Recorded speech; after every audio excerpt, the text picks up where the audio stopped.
For today's video, I've travelled back to Tipton Cemetery and I'm looking at the story of George Kimberley, a black country chain maker who actually became a Canadian soldier. Now, his story is very interesting. He survived the trenches of the First World War, but unfortunately, war followed him home. Let's have a look at the story of George Kimberley. Today I'm in Tipton Cemetery looking at the story of a man whose life connects the black country to the other side of the world. His name was George Kimberley.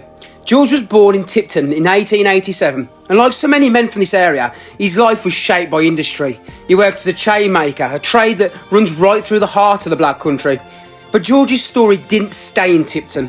He crossed the Atlantic to Canada, and when the First World War broke out, he joined the Canadian Expeditionary Force, serving as Private 1257 with the 8th Battalion, also connected with the 90th Winnipeg Rifles. In 1915, George was wounded at Ypres, one of the most brutal places on the Western Front. A shrapnel wound to the head, but somehow he survived and returned to duty.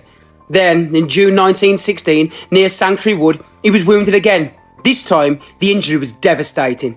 George survived the battlefield, but survival didn't mean peace. He came home, carrying wounds that changed the way he lived. And when we talk about wounds, we shouldn't just think about the ones that people could see.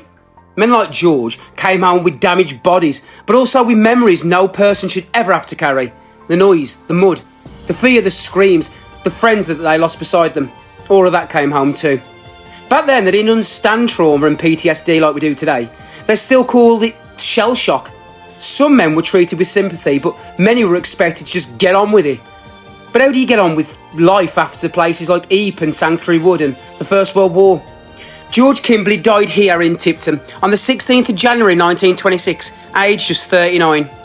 So when we look at his grave, we're not just remembering a soldier, we're remembering a Tipton lad, a chain maker, a Canadian soldier, a man who escaped the war, survived it, but never truly escaped. George Kimberley, remembered here in Tipton Cemetery.